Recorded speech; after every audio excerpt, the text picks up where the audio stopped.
we're going to dive into more of the specific content now. Like this is, I mean, we heard from a lot of great speakers this morning already, but now we're heading back into our handbooks, talking about health on mission.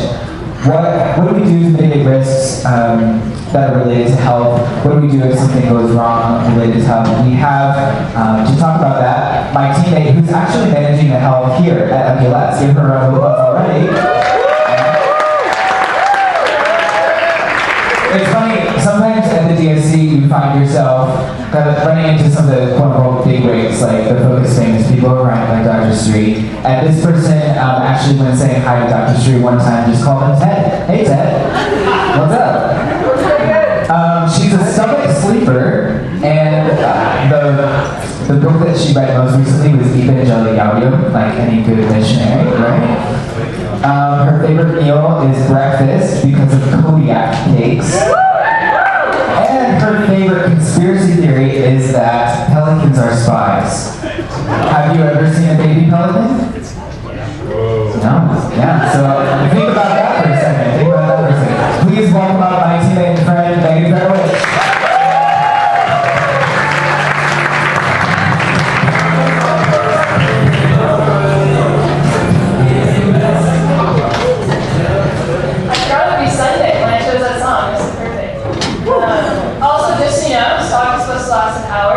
But I've added your time and my lunch, so I started the timer at 11:30. So we've already got a few minutes down. So health on mission. Here we go. So what we're going to do today is first we're going to start with an activity, and I always win. Basically, what we're going to look at is situations where you either need to hone in on preventative care or it's crisis. We're also going to talk about both physical and mental health. Why are we doing this? I love GIFs, I love memes, so I've got a couple in for you. I'm not doing this talk to stress you out. Oh my gosh, there's so many things that could go wrong on your trip and you're probably going to fail. No. The point of this is for you to see, wow, I really can handle most of these situations. I've probably already handled most of these situations in my life. I'm even laughing at myself. Like, I'm handling all of these right now. We've got like 10 people who are sick in bed right now. So they're not hearing the talk, but they're experiencing the talk. It's to show you guys, to build your confidence, to show you that you actually can handle whatever's going to come out of your mission, and you already have a lot of tools, and this will hopefully refresh your mind and give you confidence moving into it. So, Liz already addressed COVID. This isn't going to go in depth with COVID. I think we've covered that well enough, and if you have questions, you can talk to your coach about your country. So the activity, here we go. The two terms that you need to know, these are very similar to the risk mitigation, and contingency plan, but like translate that into basically like a little more medical. Preventive measures, this is simply an action taken to prevent or remove like more urgent care. Prevent or remove needing to call, emergency needing to call urgent care, take someone to a hospital. The things you're going to do to prevent all that. Crisis mode is essentially like, oh shoot, we've got some immediate action, we need to go to the ER, we need to call the mission team, this is the emergency. So, we're going to look at situations that will have one or two of these things, preventative care or crisis. And again, preventative care, that means you need to hammer on, like all of our people who are sick right now, this is preventative care. What am I doing for them? I'm giving them electrolytes. That's something they should have already been doing before dehydrating, and I'm just like hammering in on it. If that's what we're going to do, preventative care, that will help them get better. None of them are in a crisis. We'll get into what would make a crisis. So when you do situations, you will stay seated. If you think the answer is preventative care, you should hone in on these things that you and your missionaries on the mission trip can handle alone. You will stand up if it's one of those, oh shoot, this is a crisis, we need to take them to the emergency room. So, stay seated, if it's chill, you and the mission team can handle it. Stand up if it's like, oh no, we need to call for help. Here we go. Number one. Swollen bug bites. No fuss noted. Great, no one's standing up. Awesome. Give them some Benadryl, you're good to go. Headache for 12 hours, deep yellow colored urine. Okay, why do you stand? It's okay, I'm going to pick on you when you stand. Yeah. Wait, are you standing or sitting? I'm standing.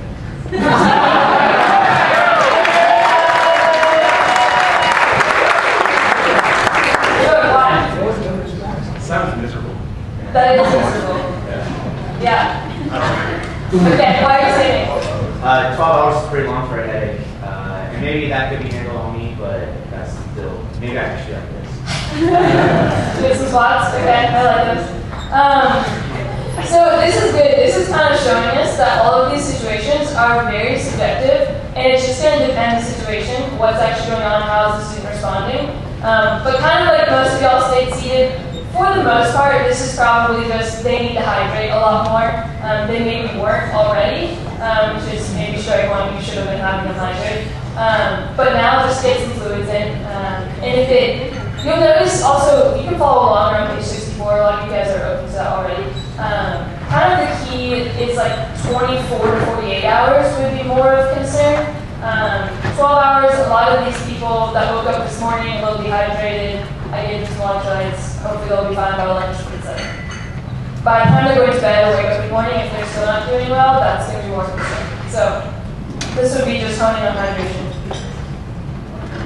Okay, continuing breakfast bar. See, looking at how you realize it has walnuts. Yeah. Someone raise your hand. What would you do? What do you do right now?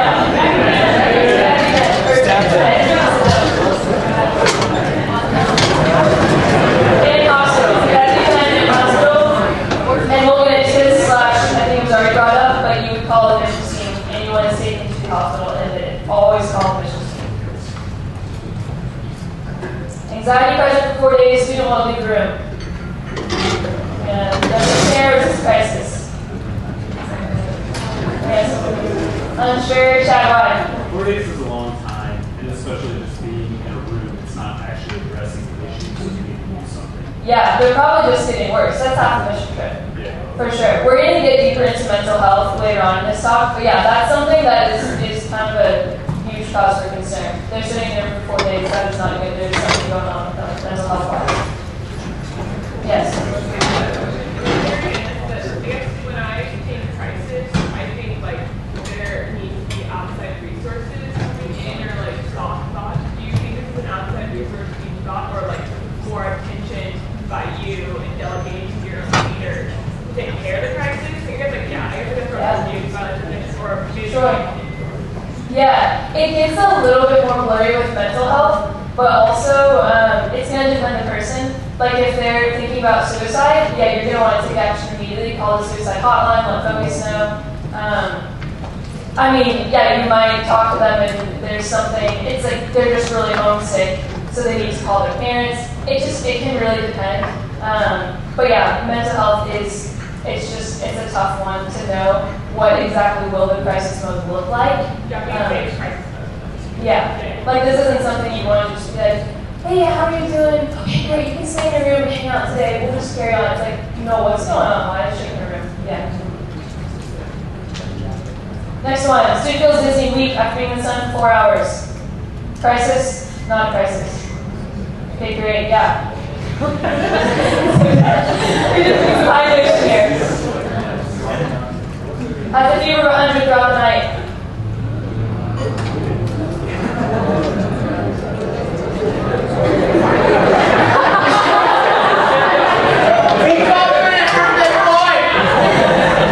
Alright, someone's sitting down. Why are you sitting? Bam, 102. Someone read there. Sorry. 102 would be cause for concern. You should still watch for this person. Hopefully they'll not be. I'm just saying that I don't think you're fine. Carry on. 100-degree fever all night. Yeah, what should you do? Yeah. So COVID's a low-grade fever. So this could be at least like, hey, maybe we should do a COVID test. Good point. Yeah.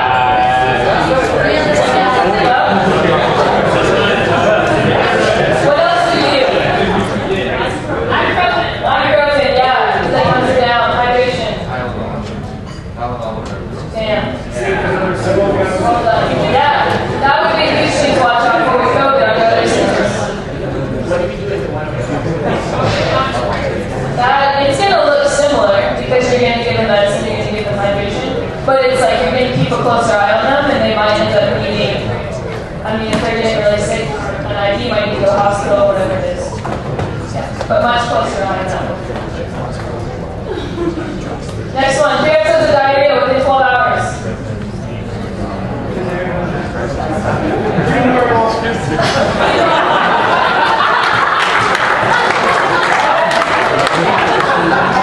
I don't really know how to respond to that. I'm sorry.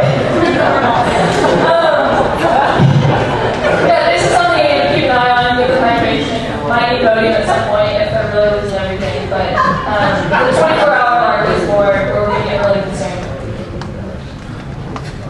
So with that, can't hold you down for 24 hours and barely drink fluid. Great, this is not good. What would you do? Might need ID, hospital. And what do you do if you go to the hospital? All admissions. Nice. Thank you. And that's like a lot of the people here who are sick right now, one at night, it's only been like 5 to 10 hours maybe, and all of them are getting fluids down, which is a really good sign. Like when I'm texting them, checking on okay, and saying at least get a few sips in, even if you're not hungry or thirsty. That's key. Next one, student will be Indian food provided, has been aggressive for the host. Don't call mom. This one is super subjective, really gonna depend on the situation. If it's like she's not eating the food provided by the host, plus hasn't been eating the past 24 hours, that puts us in the other category of concern. But this could just be a simple conversation that you need to really address at CrewCon, if you will. Next one, student acquired bumps along the sunburn that are itchy and raised.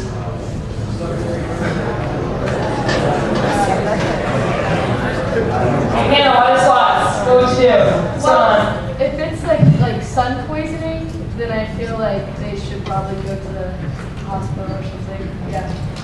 Yeah? Okay, what else? Why are we standing over there? Always. Three men. They saw each other. It would be more severe. It would probably be second or third degree burn at that point. So it'd be more severe or something. Okay, yeah. Someone's sitting. Why not Alexa sing?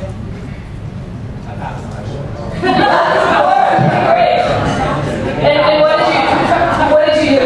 Aloe. Okay, yeah, great. Hydration. Yep.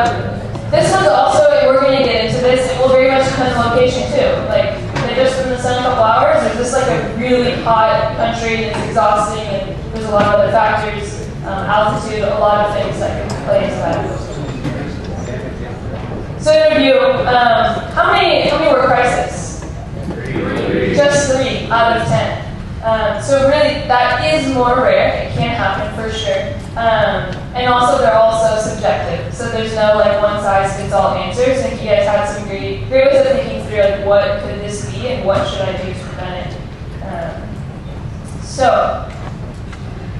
with that, know that you are capable of responding to all of these. They're really not that difficult.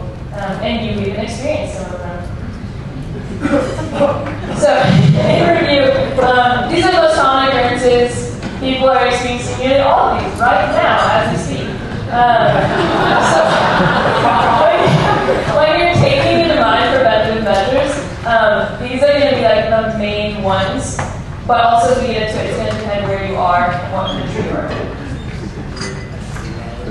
So, to dive more deeply into this, 3 main categories of preventative measures that you'll want to consider.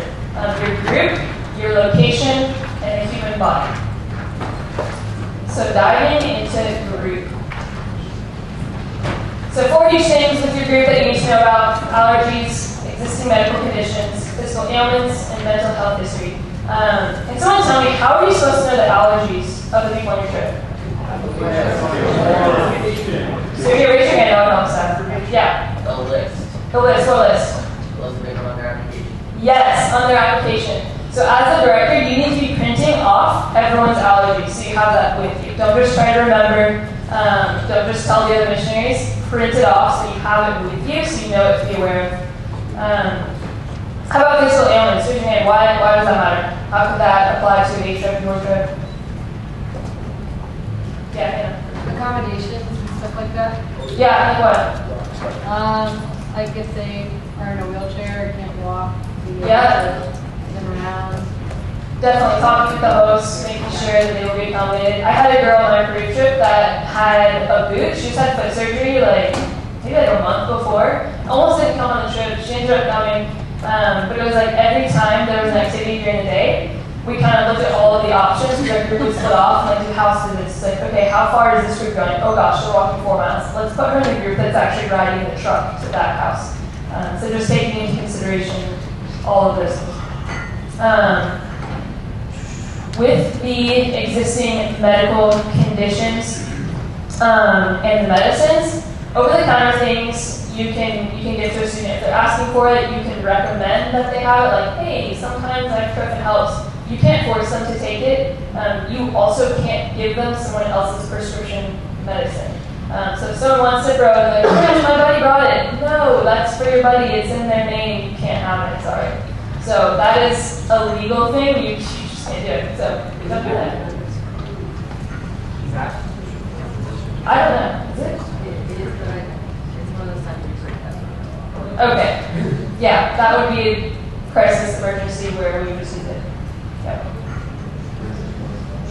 That was the EpiPen he asked about. Okay, so group, second one, location. Things to know about your location, the COVID restrictions. Kind of going deeper into the COVID restrictions, what's important here on the ground also is the conversation with your host. Maybe the country isn't super strict, but your host wants you to wear masks around the place you're staying or around the people that you're serving. So it's a good thing to bring up now in coaching calls and then even on the ground to double check with the host. Which also just shows your care for him and his preferences for her. To know the diocese rules as well. CDC website, know what they're saying about the area you're going, know the climate. Raise your hand if you know that mosquitoes are prevalent where you are going. Okay, what would you do about that? How are you going to prevent, what are preventive measures for going to your country? Mosquito nets, bug spray. Yeah, they'll probably need malaria. Yeah, so checking the websites like vaccination and all those shots and whatnot. Yeah, so you guys know how to do this. So this is, again, it's just for doing what you already know. But this is good. Check where you are going and know what is this thing going to need. Do you have to sleep in bug nets? What do you need? Food and water, this was covered before. Don't eat weird street food. It's really tempting. Don't do it.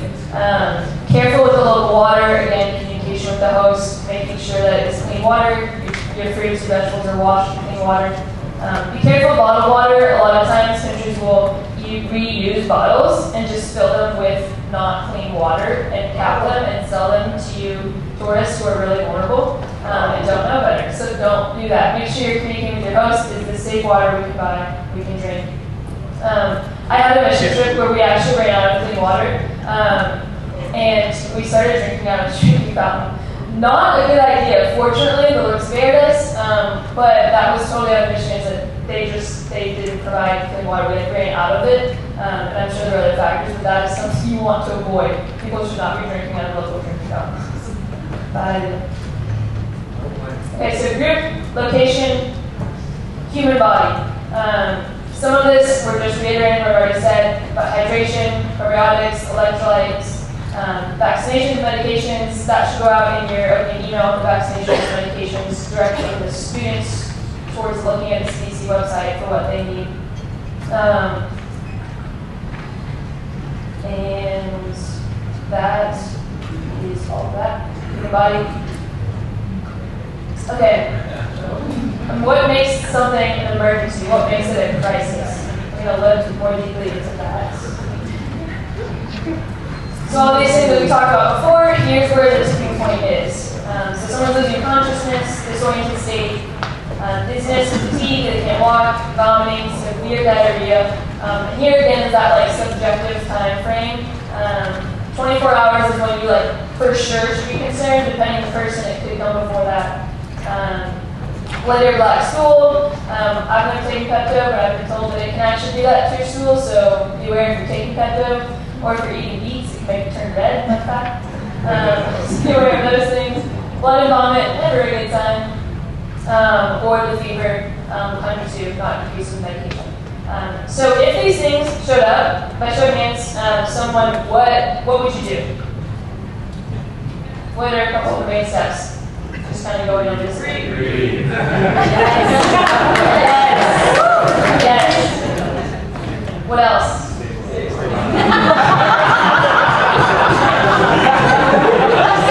Yes. Okay. Yes. What are you calling? Yes. And what else? Hospital. Thank you. Hospital. Yes. Get this person to the hospital and then let focus out. And also continue that baseline preventative care. It's not like, oh, we moved into crisis, they no longer need to hydrate. No, keep doing the basic things too. Okay, so we're going to take a moment for y'all to write down one preventative measure for each category. Categories were group, location, and your body. So write down one preventative measure for each of those categories. You have 1 minute to do that, and then you'll turn to your neighbor for 3 minutes to discuss. And if you know your country, again, this is specific to your country, your group, and go.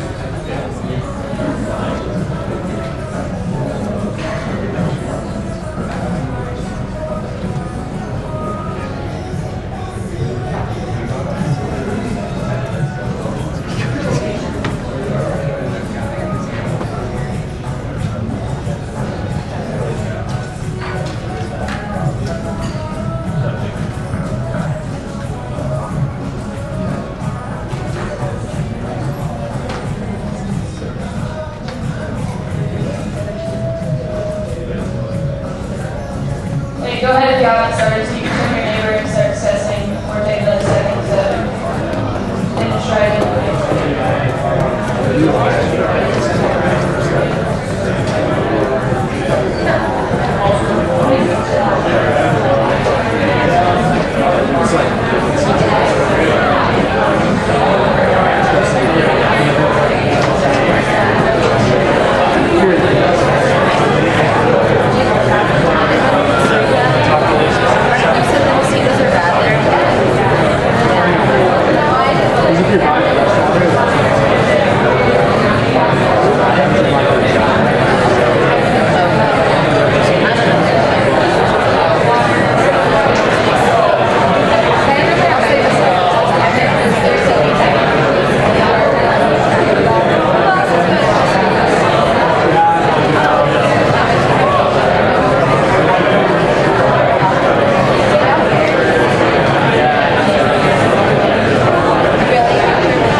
Awesome.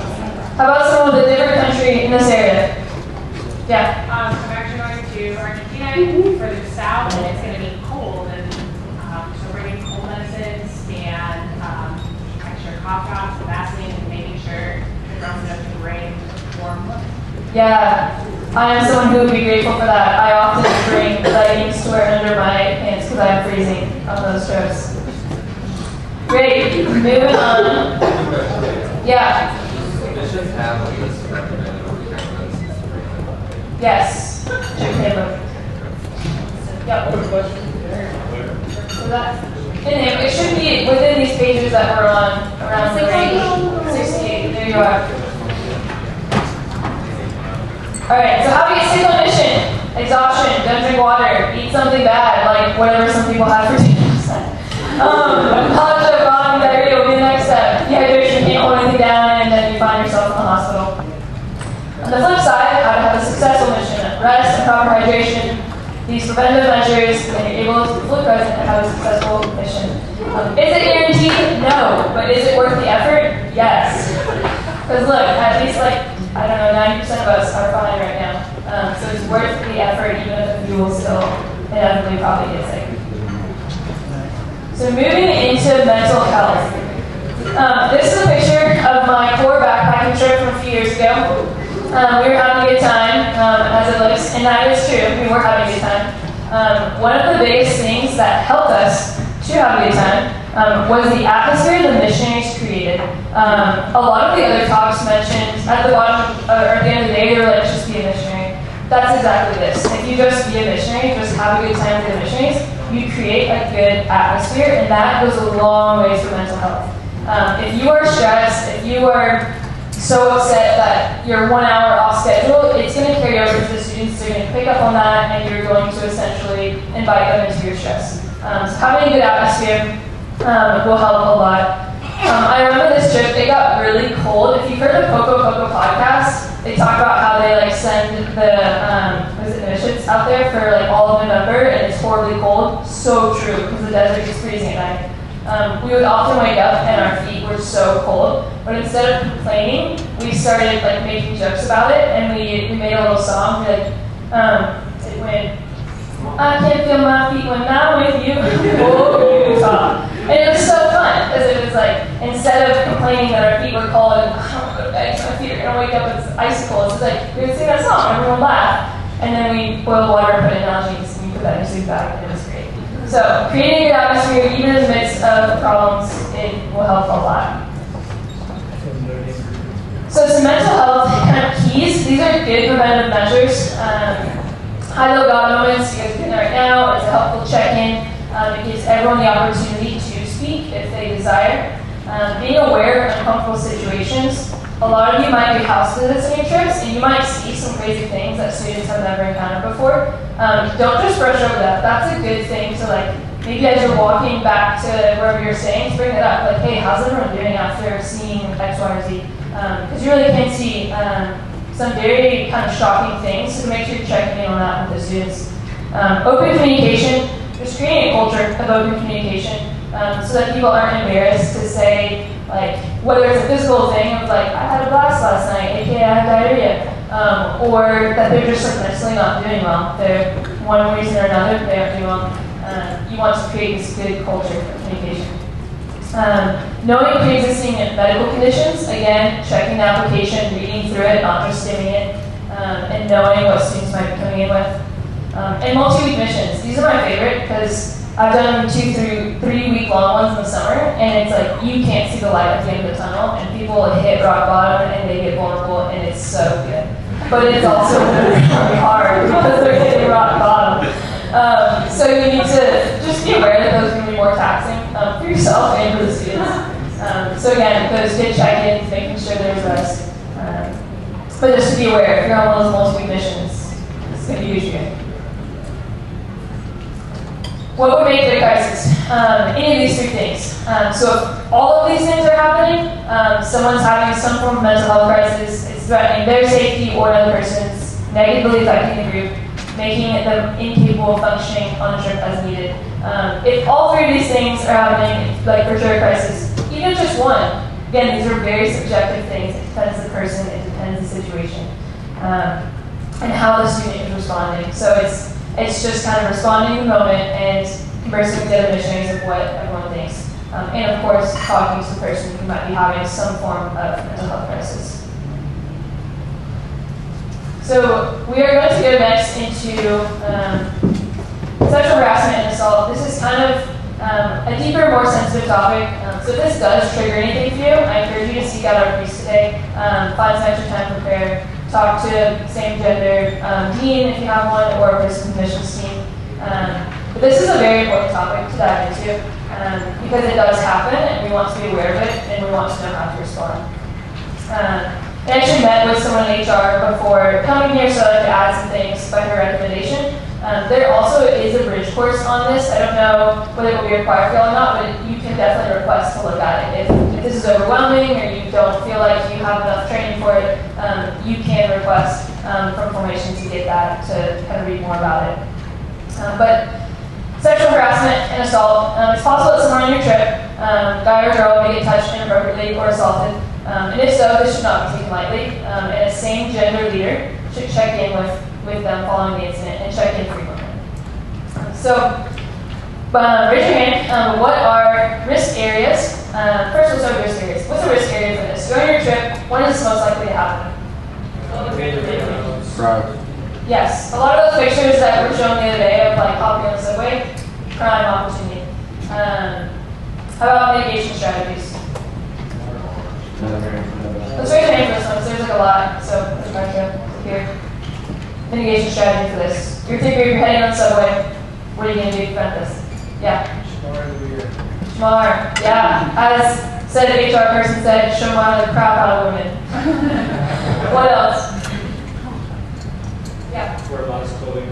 Yeah, definitely. What else? Yep. Keep a low profile. Keep a low profile. Yep. Look confident. Yes. Others? Okay. Yeah, don't go alone. Who do you need to have with you? Yeah, mail and mission and phone. Okay, so let's look at what I have here. So really anywhere, this can happen anywhere, but usually in cities, on public transportation, places where people are in close quarters.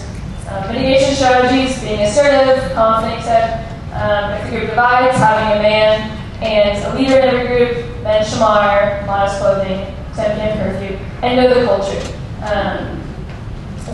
This lady spoke to an HR, she said that, I forget where it was, some of you would be familiar with it, maybe you experienced it, but so in Latin America, it's often a culture for the men to come up and ask the women, like, do you have a boyfriend? Like, what is it? ¿Tienes un novio? And basically the missionaries told the students, just say yes. Say yes all the time. We don't care. Like that will make them back off. And then also men, be aware when you see a guy approaching, just come on. So that's kind of a specific example of knowing the culture. Okay, so I want to talk about contingency plans. So say that you take these preventive measures, it still happens. Someone has sexually assaulted on your trip. What do? Turn to the person next to you. You got 3 minutes to talk about what you might do.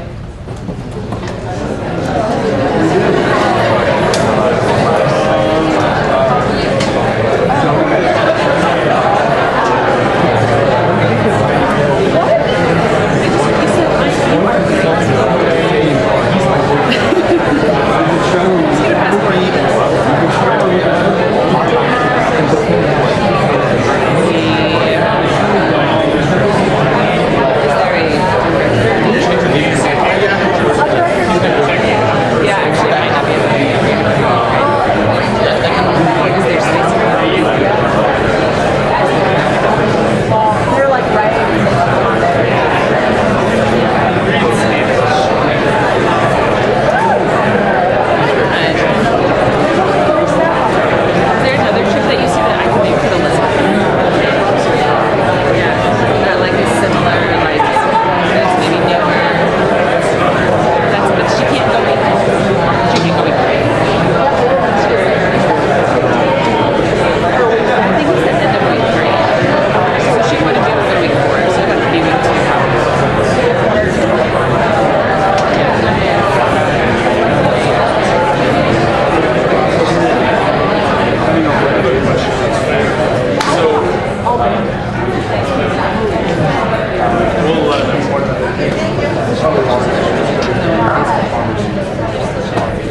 hands? Yeah, what do you do? I would tell them just like a previous experience, transportation were right. They were handling it, but just so you know, it's quality further, that you want to help them. Definitely. And then just like being a teenager, like being really pastoral, making sure the chaplain is enthusiastic and mentioning needs so that, they are meeting all their needs. For sure. Yeah, no, that's huge. You made some really good points. The first thing is to be pastoral, be a missionary, check in with them, listen to them, just kind of let them tell you what happened. And then contact focus missions immediately for situations of a serious or legal nature. So someone was like bumped or brushed in the subway and it just kind of triggered something. Of course we want to like treat that very tenderly, but it's not an emergency. They weren't actually sexually assaulted. You don't have to call focus missions on that one. But do attend to that person. And then missions will instruct you on working with the host, local authorities. So basically, then at that point, if the person does not want to continue on mission, they want to go home, we can make arrangements for that. We are not going to force them to stay.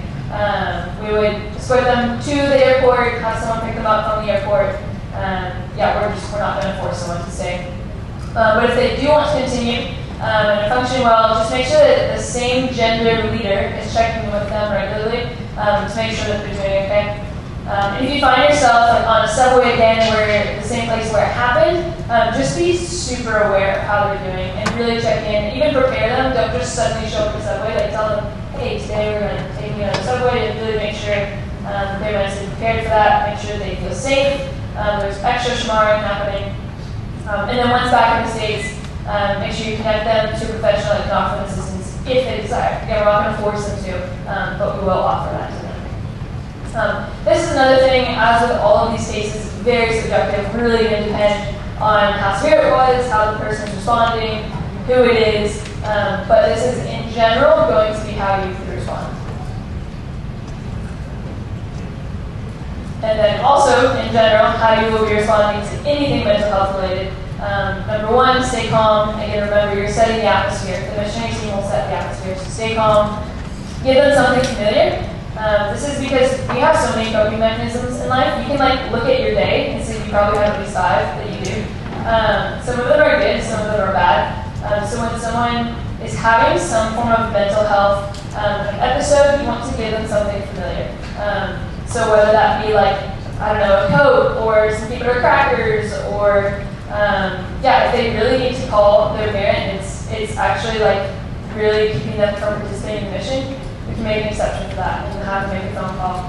Whatever it is, if they just give them something familiar, ask them what they normally have during this when this happens. Hey, what do you normally do? What helps? Remain with them, pray with them. When necessary, call the missions department and just continue to follow up with the student and to check in with them. We don't want to have someone come to us with some sort of mental health issue and you just kind of like only address it once. Just make sure that check-in is happening, that open communication is there. Yeah? If a student did desire to go to counseling based off the situation, and then their insurance is provided with, since they go on like past the mission trip, would Opus's insurance end up covering it or not? No. We can just connect them with a really great person. Okay. We'll do our best to connect them with someone. Okay, so now to give y'all a little activity. Write down 3 preventative measures for mental health issues that could arise on your trip. If you've already done interviews, already read applications, make it super relevant to relating to something you've already read on one of your students' applications. If not, just kind of go with something generic. 3 preventative measures for mental health issue that might arise. You have 1 minute, and then 3 minutes in the neighbor.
So good. So my trip is gonna have 10 students from one campus and one from another. So I was thinking about how I need to have a conversation with missionaries of like, hey, we really gotta create an inclusive environment and make sure that this one student feels a part of the rest of the group. That's huge. Good call. Great. Any other particularly good ones you want to share? Top those. Yeah. I think just preparing the group well, and we were talking about how like sometimes it's kind of easy to be like, but that won't happen. It's like preparing it well, be like, it has happened, but it doesn't need to happen on our trip. Right. Yeah. To have them prepared, not freaked out, but prepared. This is kind of the last thing, and that will go on my last point. Just to remind y'all, you know how to respond. You've got this. You can do it. And a little tip from my dad. He always talked about growing up the 7 P's. Proper prior preparation prevents potentially poor performance. So just remember the 7 P's. I might have changed one of the words potentially because he uses a different word that's maybe less than appropriate.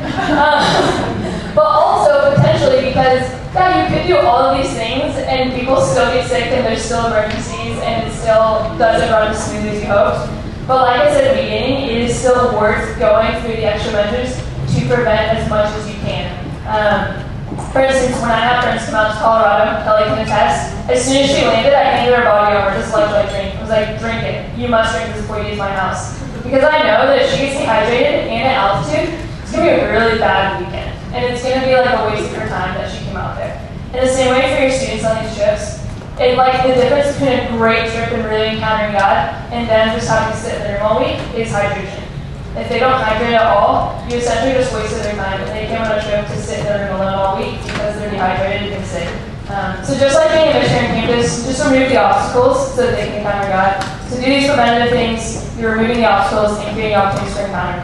So that is all. Thank you guys.